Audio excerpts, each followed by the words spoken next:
Hello, friendos. This is Chain, your Commander-in-Chief, welcoming you back to Chain of Commander. As the month of Spoop continues, I figure I can bring you for this Chief's Choice deck list of the month, one of the spoopiest commanders you can get. He's 5 colors, he's 10 mana, he's the Reaper King. Now, before we get into this list, I do ask if you end up enjoying this deck tech, definitely consider subscribing below. I'd love to have you folks join us going forward. And you know, while you're down there, there's that like button. If you like it, you like it. Hit that like button to show that appreciation. I would love it. There's also a deck list down there. So if you end up wanting to build this deck list, this deck here that I am going to tell you about shortly, definitely check that out. It'll have the full list right there. And even if you don't want to buy the whole list, if there's a particular card or combo that you like that I bring up here and you want to look into that, definitely use our TCG Player affiliate link below. It won't cost you a single cent more to order those cards, but it will help out the channel. Now, all this said, let's get into this guy here. Reaper King is a Wooburg, but each Wooburg in his cost can alternatively be paid with 2 colorless mana. So he can cost anything from Wooburg to 10 colorless and anything in between. He is a legendary artifact creature Scarecrow. He's a 6/6. He gives your other Scarecrows you control +1/+1. And whenever another Scarecrow enters the battlefield under your control, you get to destroy a target permanent. Any old permanent. Anything you want. So, we're going to try to abuse that particular ability by getting as many Scarecrows onto the battlefield as we possibly can. But, to cast all these things, we got to start with our ramp. Now, with a 10 mana commander, 5 color, we don't want to break the bank on the mana base here, so in lieu of spending $300 on fetch lands, we have devised a larger than normal ramp and fixing package here. It starts off with our mana rocks, so things like Arcane Signet, which can tap for any color, Chromatic Lantern, which can tap for any color and allows our lands to tap for any color, Pillar of Origins, which can tap for any color when we go to cast our Scarecrows, Soul Ring, just 2 mana there, that's a whole 1/5 of our commander's mana cost, and the Great Henge, this is a big mana rock, but he gives you 2 green, he gives you a couple life, and he draws you a card whenever a creature enters. This one just does the work of the deck. We got a couple Scarecrows that will help us out. We got Scaretiller, which when he is tapped, he can put lands into play and also bring them back from the graveyard if we got any in there. We have Scuttlemutt, which is essentially a mana dork, but he can also change the color of a creature, and we'll get into that a little bit more later. And then we have just some general ramping spells. We've got Growth Spiral, which is a cantrip, but also can afford us an extra land drop. Harrow, which lets us sack a land to get 2 basics out of our deck. Circuitous Route, which can get either 2 basics, 2 gates, or any combination of those 2. And Cultivate, which lets us get a basic land to our hand, as well as 1 to the field. Then we have Morphon the Boundless. He provides a persistent discount of colored mana for all of our Scarecrows going forward. And then we have a bunch of things that afford us extra land drops each turn. So we got Exploration, which gives us an extra land drop. Azusa Lost but Sigging, which gives us 2 extra land drops. Dryad of Elysian Grove, which gives us an extra land drop. And similar to Chromatic Lantern, allows our lands to tap for any color. And then Oracle of Moldiah, which also gives us an extra land drop. As well as letting us play lands from the top of our deck. And then last we have ramp spells that care about forest in particular. We have Wood Elves, which gives a forest when it ETBs. Nature's Lore, which we can cast to get a forest out of our deck. And Sky Shroud Claim, which lets us get 2 forests out of our deck for twice the amount of mana as Nature's Lore. Standard rate, I guess. So we got all this mana. We have a variety of colors. We can tap for any color we want. What are we going to do to make sure we keep spells in hand to cast? Well, we got Rhystic Study. No surprise there. Force your opponents to pay the 1 or you draw a card. Then we have Helm of the Host and Rite of Replication. These aren't necessarily card draws, but these are card advantage because they can start copying things we have on the field. And there are some keen targets we can have for this that we'll get into a little bit later. We have Beast Whisperer and Guardian Project. These are 2 cards that kind of reward us for playing creatures. Beast Whisperer lets us draw whenever we cast a creature, and then Guardian Project draws a card whenever a different creature name enters the battlefield, which in a singleton format, that's going to be pretty easy. Then we have some tribal matters, forms of card advantage. We got Herald's Horn, which essentially acts as a tribal Dark Confidant, where you reveal the top card of your deck, and if it is a Scarecrow, you can put it in your hand. We have Vanquisher's Banner, which both buffs the team, and also draws us a card whenever we cast a Scarecrow. And then we have Kindred Discovery, which draws a card whenever a Scarecrow enters the battlefield or attacks. Then we have a couple more utility-style card managements here. We have Graveshifter, which is a Changeling, so he's also a Scarecrow, that also can get us a card back from our graveyard. We have Padim, Console of Innovation, which will draw us a card if we control the largest artifact on the field. And then we have Scarecrow, which you can sack a creature to his first ability to draw a card, or you can pay 4 to reanimate an artifact creature from your graveyard. So, keeping our hand full, keeping our mana base steady. Our opponents are trying to do the same. How are we keeping them in control? We got some removal as well. We have Anguished Unmaking and Utter End, 2 things that can exile any non-land permanent. We have Return to Dust. This can exile up to 2 artifacts or enchantments if we play it on our main phase. If we play it at instant speed, it can only get 1, but still pretty useful. We have the Scarecrow Heap Doll, which in a pinch can be sacked to exile a card from a graveyard. We have Crib Swap, which can exile a creature in exchange of giving its controller a 1/1 Changeling. We might even use this one on ourselves, if on a creature of our own, if we want to trigger our commander. We have Path to Exile, another spot removal. Blasphemous Act and Day of Judgment are 2 board clears we have.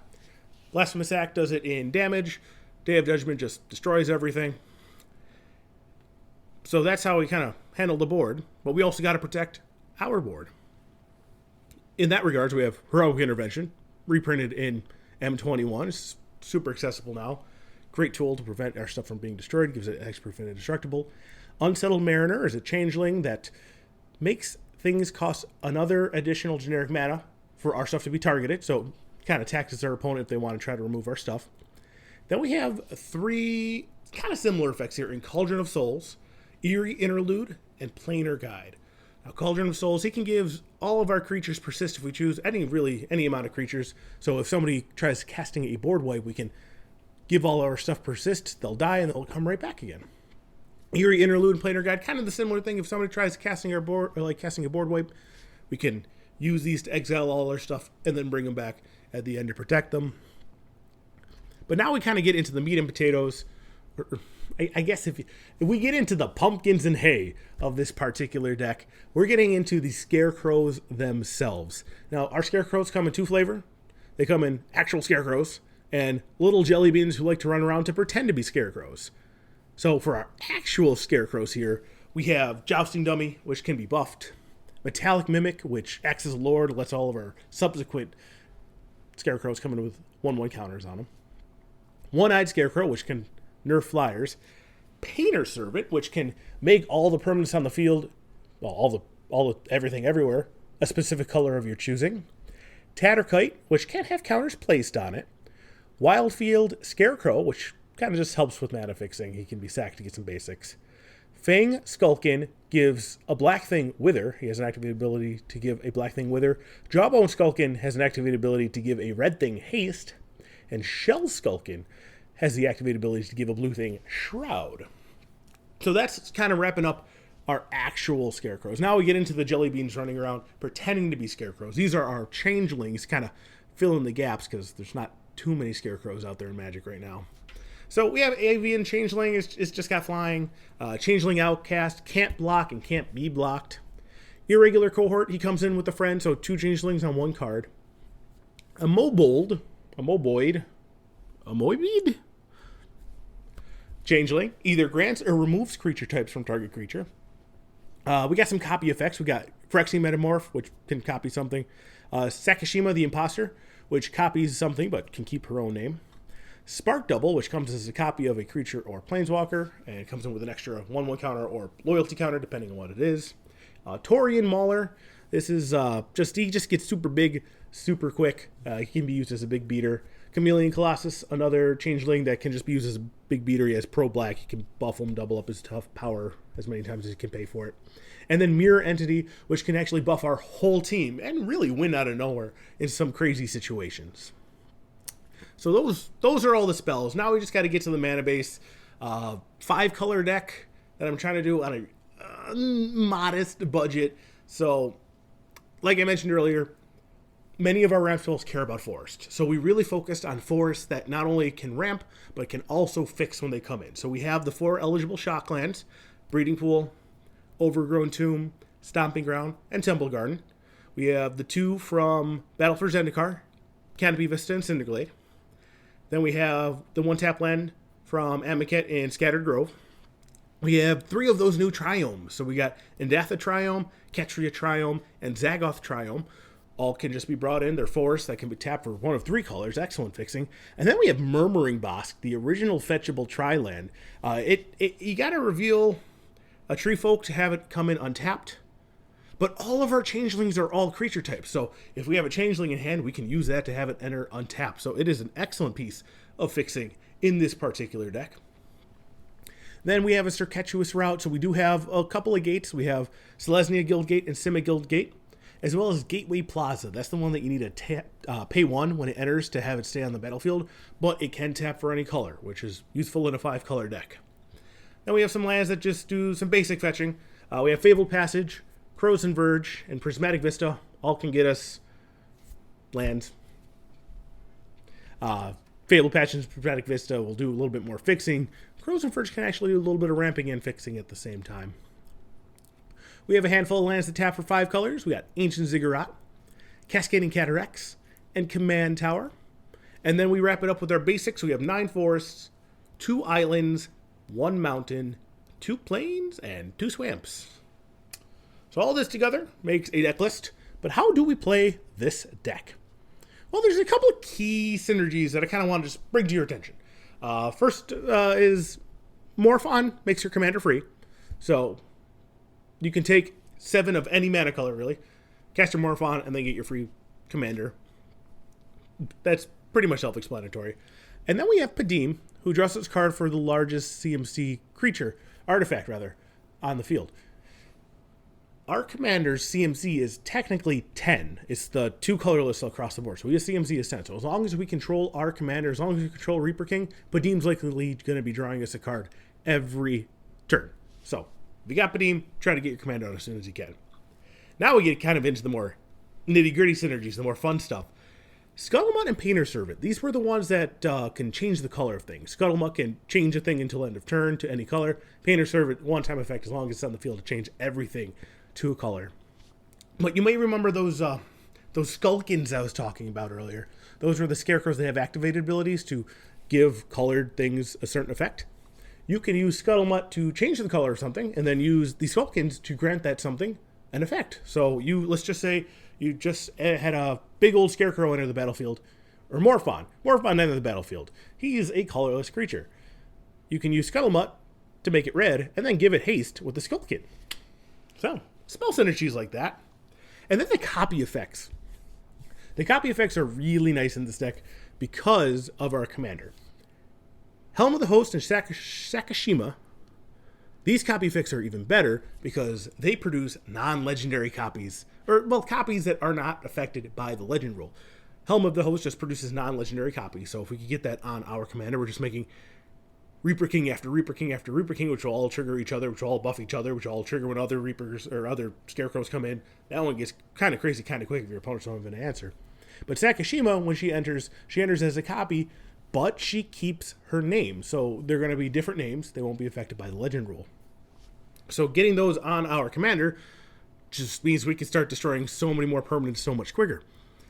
Rate of Replication, on the other hand, it doesn't produce non-legendary copies, so if we were to target our commander, they would be subject to the commander or legend rule, so they would need to be sacked down to 1.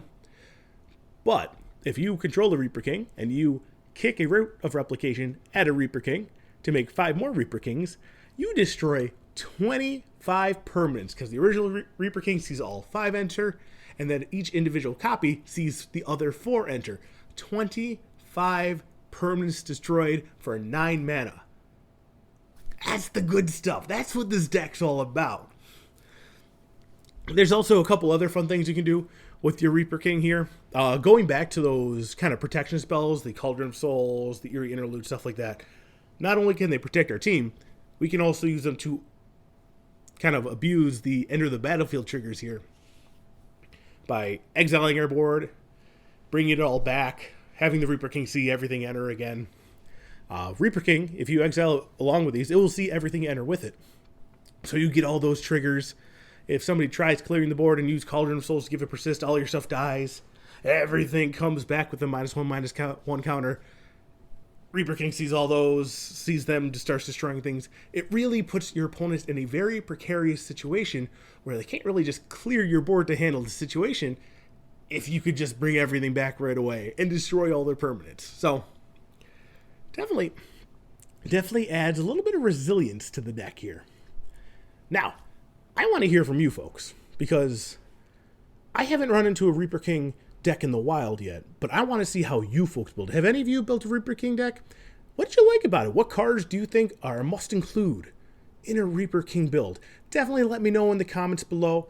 Also, it would behoove me to remind you of our ongoing Month of Spoop giveaway, which has just reached its second phase. You might recall earlier this month I had a video announcing the giveaway of this Commander 2018 Subjective Reality deck, including the spoopy girl herself, Aminatu. Well, this past Friday, we released the video that you need to comment on to solidify your entry. Remember, we only need 2 things to happen for you to be entered in this competition. 1, you need to be subscribed to the channel, so subscribe now if you haven't. 2, you need to leave a comment on that video. So look for last Friday's video regarding Stacks Artifacts. Watch the video, answer the question I have for you in the comments, and you are entered for this deck. All you got to do is live in the United States to win it. Do it. Beyond that, I love having you folks join me. I'm very excited to go through this month of Spoop with all the spoopy stuff I got for you. So, y'all take care for now. I'll see you again in the future.